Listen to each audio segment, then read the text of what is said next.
데살로니가에서 바울이 어떤 사역을 했는지 시작을 살펴보면서 은혜를 나누겠습니다. 주보 뒷면에 보면 주일 설교 문제가 있는데요.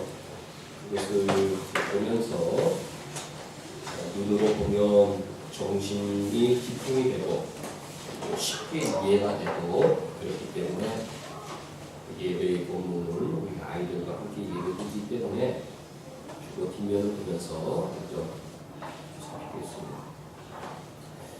바울은 바나바와 친히 다투어 갈라서게 되었죠. 바나바는 마가를 데리고 북으로 섬으로 출발하였고 바울은 실라와 함께 2차 전도 여행을 시작하였습니다. 중간에 루스드라는 곳에서 디모데를 만나 2명이었던 전도팀이 3명으로 늘어나 진행하게 되었는데 그 바울과 실라와 디모데가 누가를 만나 4인방이 2차 전도 사역을 진행하게 되었습니다. 1번 보면 바울과 실라와 디모데가 누가를 만난 곳은 어디입니까? 그 이름을 같이 읽겠습니다. 시작. 우리가 드로아에서 배웠거나 사모드라게로 집행하여 이튿날 네아폴리에 가고. 드로아라는 곳에서 누가를 만나게 되었죠. 원래 3명은 예배소가 있는 소아시아 지역에서 전도하고 싶었으나 하나님께서 막으셨다. 북쪽의 비두니아 지방에서 복음을 전하고 싶었지만 역시 성령이 막으셨다. 하나님의 일을 할 때에도 자신의 계획보다는 하나님의 뜻을 먼저 살피는 것이 매우 중요하다는 교훈을 받게 되는 대목인데요. 그래서 결과적으로 북서쪽 뒤퉁이에 있는 드로아에 어쩔 수 없는 상황 가운데 도착하게 되었을 때 거기서 누가를 만나게 되었다. 우리라는 단어가 처음 등장하는데 누가의 겸손한 인격, 누가복음 사도행전에 전혀 자신을 드러내지 않으려고 했고 예수를 높이고 바울을 앞세우고 겸손히 뒤에서 섬기고자 했던 누가의 모습을 우리라는 단어 속에서 보게 됩니다. 바울과 실라와 디모데가 드로아에서 누가를 만나 배 타고 마게도냐가 있는 유럽으로 건너가게 되는데요. 그 누가와 바울 일행이 헤어지는 곳은 어디입니까? 2번 문제 유인물 같이 읽겠습니다. 시작. 그 사람이 옥에서 나와 루디아의 집에 들어가서 형제들을 만나고 위로하고 합니다. 4명은 빌립보에 도착해서 기도할 곳이 있나 강가를 찾았습니다. 그 기도하는 사람들이었다. 하나님 낯선 곳이 빌립보에서 우리가 어떻게 해야 합니까? 먼저 하나님의 뜻을 구하고자 하던 차에 경건한 여인, 부자였지만 재물을 더 모으기보다는 하나님을 섬기고자 했던 루디아를 그 강가에서 만나 5명이 이제 빌립보에 교회를 시작하게 되었던 것입니다. 모함을 받아 바울과 실라, 유대인처럼 보이는 바울과 실라가 감옥에 갇히게 되었고 또 반헬라인이었던 디모데, 또 헬라인이었던 누가는 감옥에 갇히지 않고 밖에 있었던 것처럼 보이는데 그때도 역시 바울과 실라는 늘 하던 대로 기도하고 찬송하였다. 로마 시민이라는 것 잠시 내려놓고 하나님께서 왜 이렇게 우리를 인도하시는지 하나님의 뜻을 구하고자 했던 경건한 2사람, 하나님께서 지진으로 감옥 문을 여시고 착고를 풀리게 하시고 그것을 지켜보던 빌립보 간수 감옥의 간수와 그 가족들을 구원시키시는 역사를 경험하게 되었던 것입니다.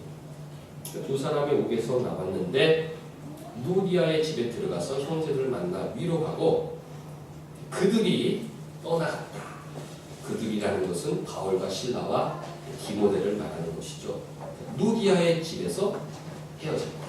빌립보 교회에서 첫 교회 누디아의 집에서 바울 일행, 바울 실라 디모데와 누가는 작별 인사를 하였던 것입니다. 같이 갈래? 아닙니다. 첫 교회이니만큼 제가 나눠서 조금 더 돌보도록 하겠습니다. 그래 부탁한다. 우리가 다음에 꼭 찾아올 것이다. 이 약속한 대로 바울은 3차 전도 여행에 다시 빌립보를 찾게 되고 그때 누가와 기쁜 재회를 하게 된 것입니다. 누가는 왜 빌립보에 나갔을까요? 적은 인원이었지만 첫 교회 형제들을 사랑하는 마음, 형제들을 만나 위로하고 교회를 섬기고자 홀로 그곳에 남게 되었던 것입니다. 바울과 실라와 디모데는 그 후 어디로 갔습니까? 1절 오늘 읽은 부분인데요. 유인물로 읽겠습니다. 시작.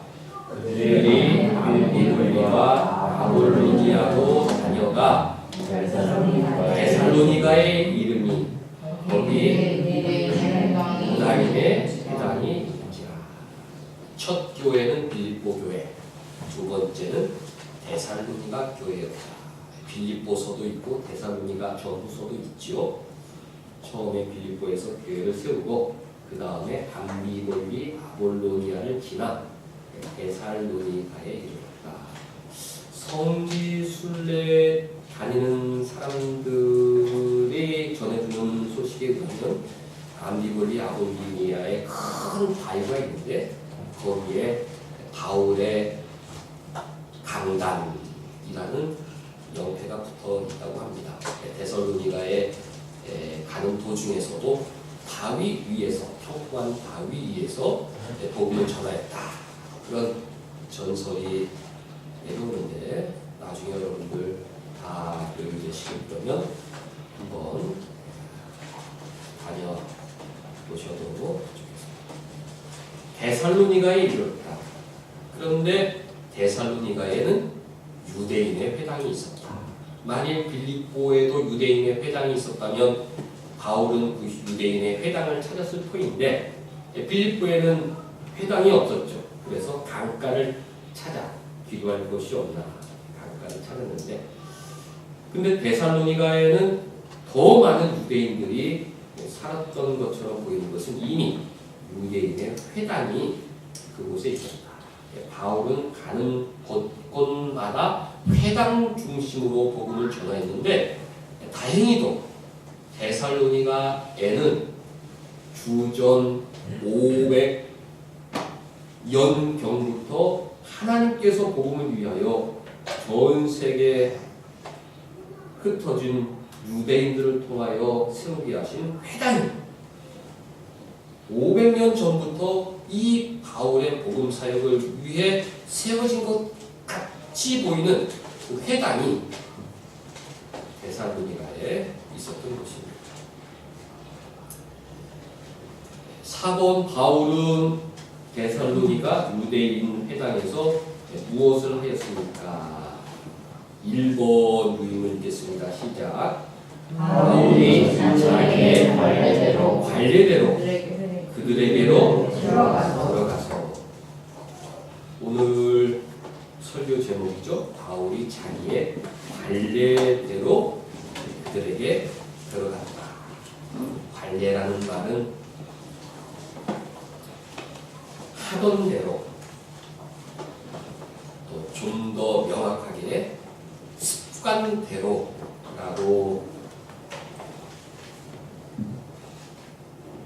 이해할 수 있습니다. 헬러 에도라는 단어인데요. 익숙한 대로, 하던 대로, 습관대로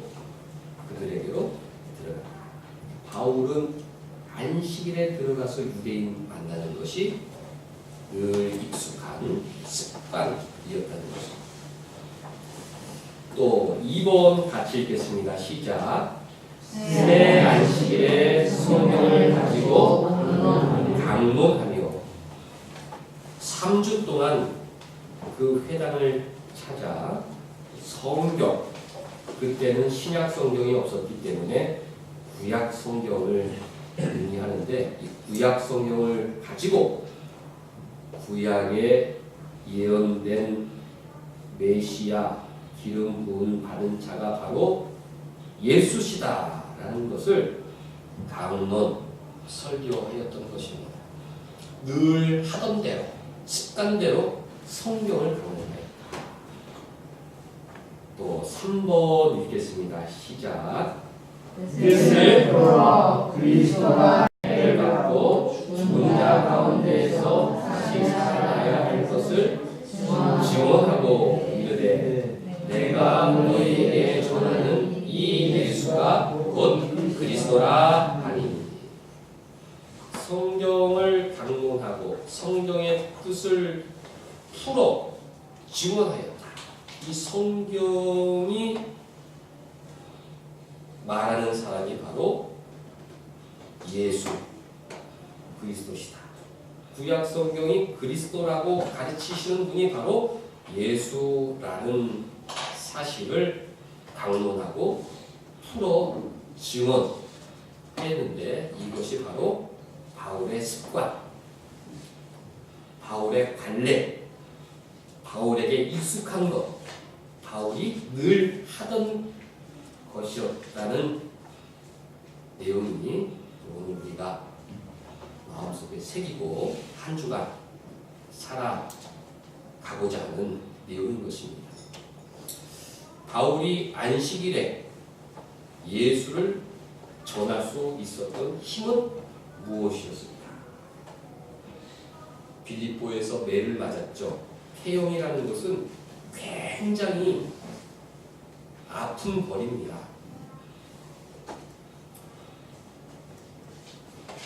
먼 거리를 걸어 데살로니가에 이르렀을 때 바울은 피곤하였고 또 맞은 자리가 회복 단계에 있었기 때문에 육신으로 매우 연약한 상태였지만 그럼에도 불구하고 유대인 회당을 찾아 새 안식일 동안 성경을 가지고 강론하고 풀어 예수를 그리스도라 증언할 수 있는 그 힘, 원동력이 과연 어디에 있었을까?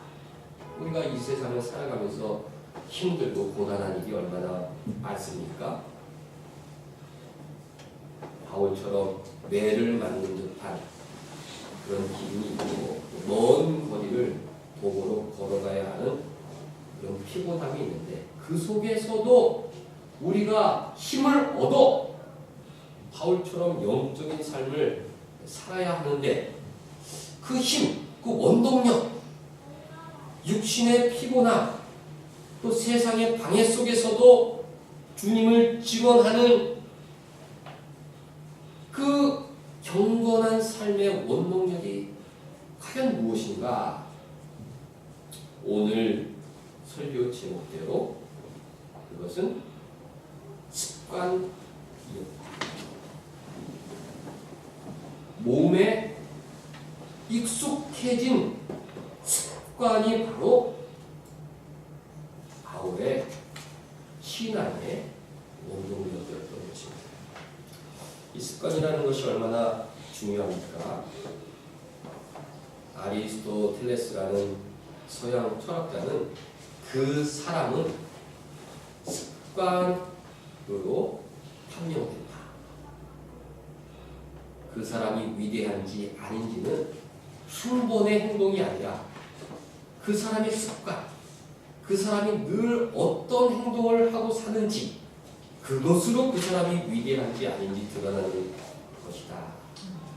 그런 말을 했습니다. 한 번 좋은 일을 하기는 좀 쉽다고 볼 수 있지만 그것이 습관이 되어 늘 좋은 일을 하고 살아갈 때 비로소 저 좋은 사람이다. 판명된다는 것입니다.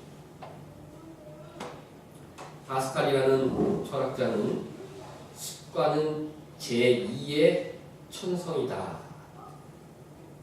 하나님께서 주신 성품이 있고 또 그것이 죄악으로 말미암아 이그러진 채로 우리가 이 땅에 태어나는데 습관은 제2의 천성, 우리의 잘못된 천성을 바꿀 수 있는 제2의 천성이다. 그런 말을 하는데 습관은 제2의 천성으로 제1의 천성을 파괴한다. 그런 의미심장한 말을 하였습니다.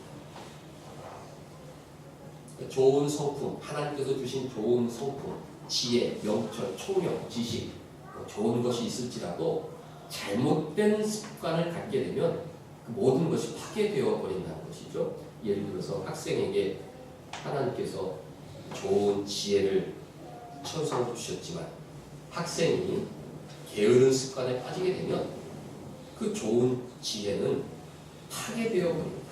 그 총명함은 파괴되어 버립니다.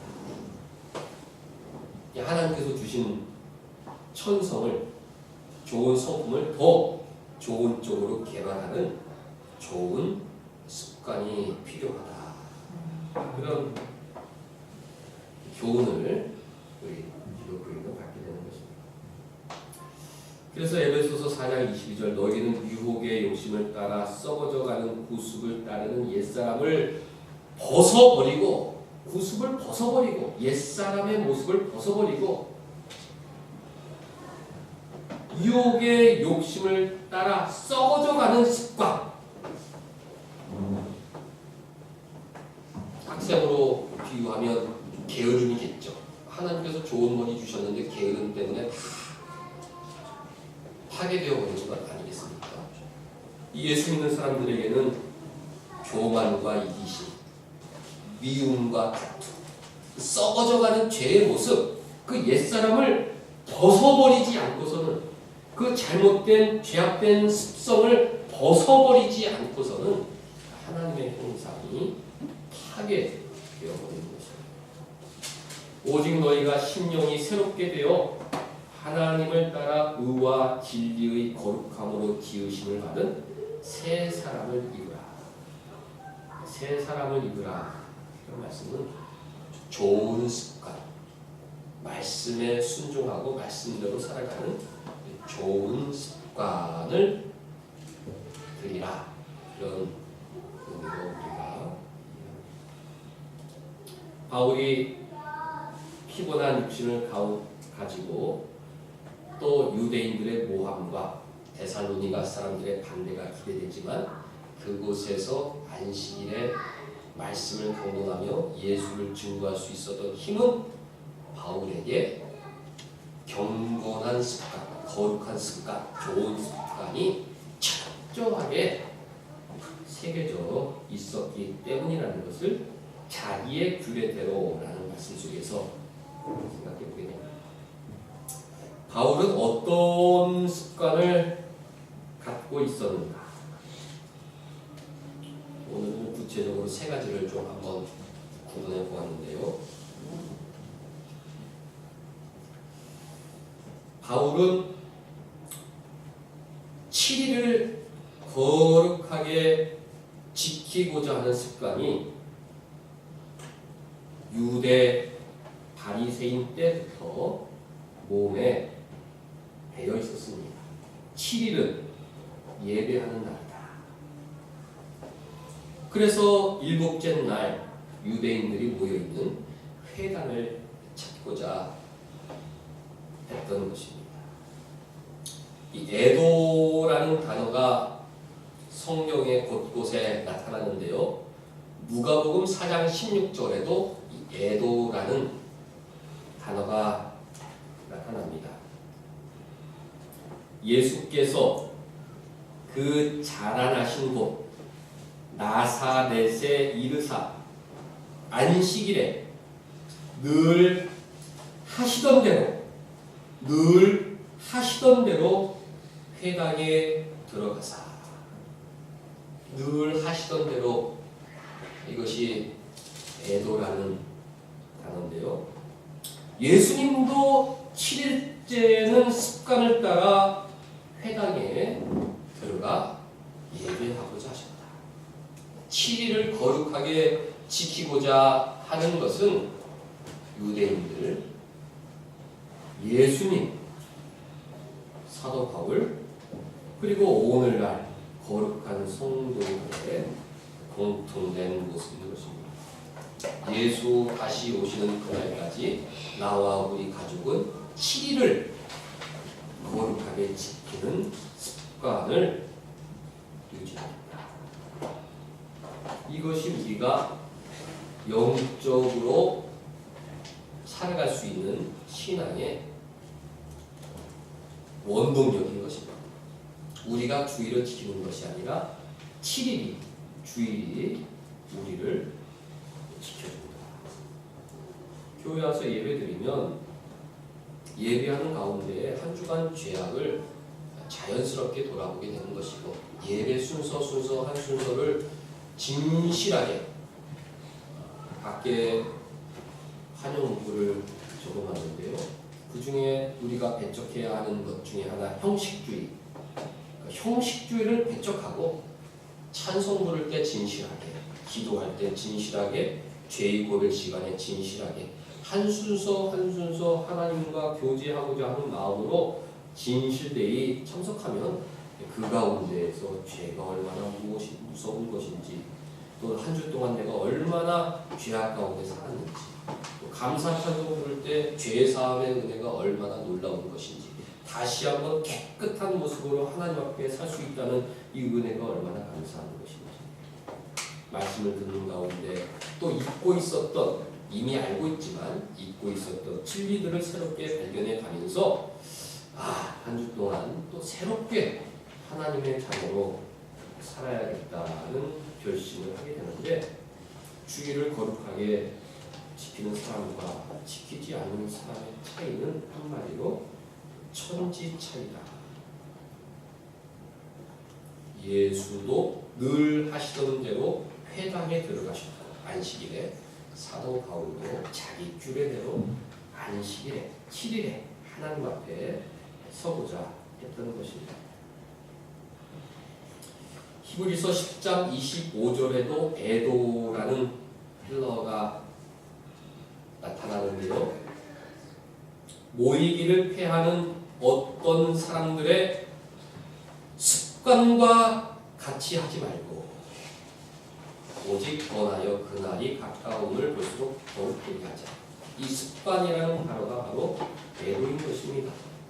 오늘날 기독교가 힘을 잃어갈 때 나타나는 악습 중에 악습이 무엇입니까? 모이지 않는 습관, 모임을 가볍게 여기는 습관, 그 가운데에 자기도 모르게 하나님과 멀어지게 되어 죄에 빠지게 되는 것입니다. 방송을 통하여, 책을 통하여 나는 하나님 앞에 신앙생활 할 수 있다. 그것은 하나님께서 교회를 만드신 방법을 정면으로 대하는 교만한 태도인 것이죠. 하나님께서 교회가 필요하지 않다면 혼자서 책 보고, 혼자서 성경 읽고, 혼자서 방송으로 말씀 듣고, 그것으로 하나님을 알아가고 진실된 신앙생활을 할 수 있었다면 왜 하나님께서 오로지 교회를 통하여 은혜를 주고자 하셨겠느냐. 아무리 똑똑한 사람, 아무리 경건한 사람일지라도 7일을 거룩하게 지키고 하나님 제정하신 대로 교회에 모여 예배하고 교제하며 신앙생활하지 아니하면 그 사람은 자기도 모르게 하나님으로부터 멀어질 수밖에 없다. 자기의 규례, 예수께서도 늘 하시던 대로 안식일에 회당에 들어가셨고, 바울도 자기의 규례대로 안식일에 회당에 들어갔다는 것을 기억하면서 나와 우리 가족은 어떤 일이 있더라도 주일 습관, 7일 습관을 생명처럼 여겨야겠다. 이런 것을 다시 해야 하는 것입니다. 사도 바울은 회당에 들어가서 새 안식에 성경을 가지고 강론하고자 했던 것입니다. 성경 습관, 말씀 습관이 바울의 원동력이었다. 오늘날 교회에서 성도들이 원하는 것이 무엇인지 아케이크 조사를 했는데 그 중에 1위가 성경을 더 알고 싶습니다. 교회에 나오지만 성경을 가르치는 시간이 부족하고 성도들 간의 교제에 성경을 통한 교제가 없고 늘 감수성, 감정을 어루만지고 인간적인 교제를 하다가 헤어지는 경우가 많기 때문에 성경을 알고자 하는 갈급함이 현대 성도들 간에 많다는 단적인 증거죠. 사도 바울은 말씀을 풀어 강론하고 증언하는 것, 그것에 익숙하였습니다. 사람들과의 교제는 성경을 통한 교제, 성경 속에 기록된 예수를 통한 교제, 그것이 익숙하였던 것이죠. 누가복음 4장 16절에도 예수께서 늘 하시던 대로 회당에 들어가서 성경을 읽으려고 서셨다. 예수께서도 회당에 들어가신 이유는 늘 하던 대로 성경을 읽으려고 쓰셨다. 성경의 유익이 무엇입니까? 교훈과 책망. 사랑이 하나님 교훈이구나. 책망. 나는 사랑이 부족하구나. 나는 부모를 사랑하지 못하구나. 나는 자녀를 사랑하지 못하구나. 교훈과 책망. 그것이 성경의 유익이죠. 그 다음에 바르게 하고. 그러면 어떻게 해야 하지? 사랑해야지. 예수님처럼 사랑할 수 없지만 노력하는 순종을 하나님 상 주신다고 했으니 내가 또 노력해야겠다. 바르게 하고 부모를 사랑해야겠다. 자녀를 더 사랑해야겠다. 그 다음 네 번째 유익이 의로 교육하기인데 성경은 하나님의 감동으로 된 것으로 교훈과 책망과 바르게 함과 의로 교육하기에 유익한데 이 의로 교육하기가 바로 습관을 들인다. 이런 말이 있는 것입니다. 훈련을 통해서 반복적인 훈련을 통해서 오늘도 교훈과 책망 바르게 하고 하나님은 사랑, 나는 사랑 없음. 그럼 나는 다시 사랑해야지. 또 다음 날도 하나님은 사랑, 나는 사랑이 없어. 또 바르게 사랑해야지. 이런 것이 반복되면서 그 사람을 의로 교육시켜 결국은 사랑하는 사람으로 만드는 사랑의 습관을 들이는 유익이 성경 속에 있기 때문에 우리는 이 거룩한 사이클, 교훈과 책망과 바르게 하나님은 사랑이신데 나는 사랑이 없다. 어떻게 해야 되냐? 사랑해야지. 하나님은 사랑이신데 나는 사랑이 없다. 어떻게 해야 되느냐? 사랑해야지. 이것을 늘 반복해서 의로운 습관을 들일 수 있도록 하나님께서 우리에게 주신 최고의 선물이 성경. 그러니까 우리는 그 성경 습관을 들여야 하는 것입니다. 성경을 가까이 하고 말씀을 가까이 하고 말씀에 순종하고자 하는 성경 습관, 그것이 바울의 관례, 또 예수께서 회당에서 늘 하시던 것이었습니다. 처음부터 신앙의 대가는 없죠. 처음부터 바이올린 잘하는 사람은 어디 있겠습니까? 자기가 결심하고 내가 하루에 1시간 반은 바이올린을 하겠다. 3달만 하면 실력이 성장하듯이 훈련, 습관, 그러면서 신앙이 자라게 되는 거죠. 사랑과 용서도 마찬가지죠.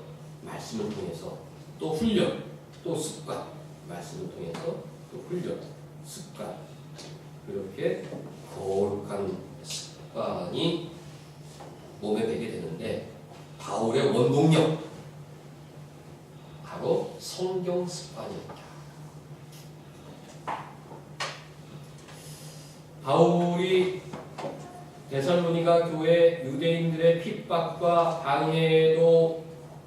방해가 예상됨에도 불구하고 담대히 또 성경을 가지고 안식일에 강론하여 예수가 그리스도를 증거할 수 있었던 원동력은 주일 습관, 성경 습관에 이어 기도의 습관이 있었다. 이렇게 생각해 볼 수 있습니다.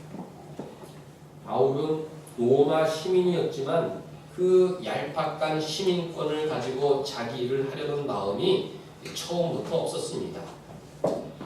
하나님이 원하시면 돌들을 통해서도 자신의 일을 하실 수 있는 분인데 나의 지식, 나의 시민권, 나의 재물 이것으로 하나님의 일을 이루는 수 없다. 그리고 바울은 늘 찬송하고 기도하였죠. 여러분들 기도에 습관이 있어야 합니다.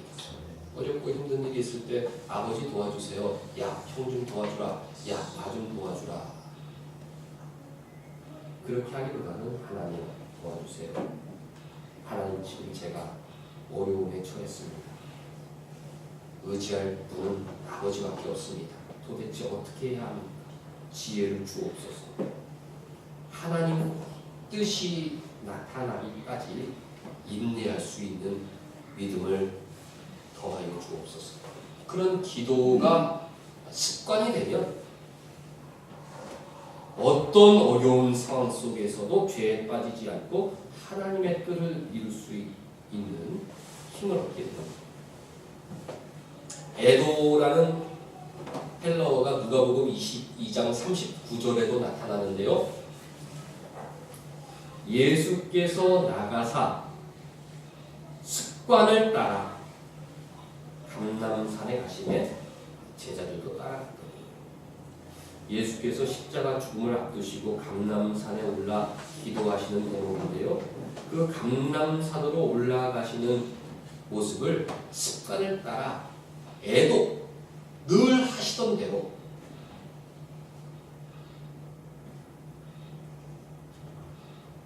기도하고자 하셨던 것이죠. 그 기도의 모범은 우리에게 얼마나 큰 역적 교훈을 줍니까? 피하고 싶었지만 마시고 싶지 않았지만 주의 뜻대로 아버지의 뜻대로 아버지의 원대로 앞서서 피와 땀을 흘리며 기도하심으로 십자가를 마주하셨던 것입니다. 기도의 습관을 잘못 들인 사람들이 많습니다. 이교도처럼 이방 사람들처럼 세상 사람들처럼 오로지 하나님 의식주를 변화시켜 주옵소서. 풍성한 의식주를 허락하옵소서. 그런 기도의 습관을 들인 분들이 많은데 잘못된 습관은 쉽게 고쳐지지 않습니다. 그런 기도는 하면 할수록 하나님과 멀어지게 되는 것을 경험하게 되는 것입니다. 야, 내가 너에게 의식주 아가수 터이고 지금 내가 원하는 것은 네 심령이 원하는 것인데 너는 어째 너 심령의 무기에 대해서는 하나도 기도하지 아니하고 너의 육적인 의식주만 가지고 기도하냐? 나는 네 기도 소리가 썩 그리 듣기 싫다. 듣기 좋지 않다.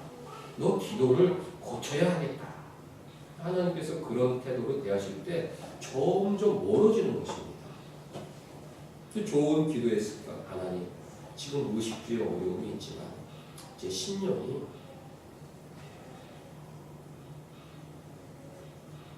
너무 괴롭고 미워하는 마음이 생기고 두려운 마음이 생기고 억울한 마음이 생기고 하나님 이 마음을 변화시켜 주옵소서.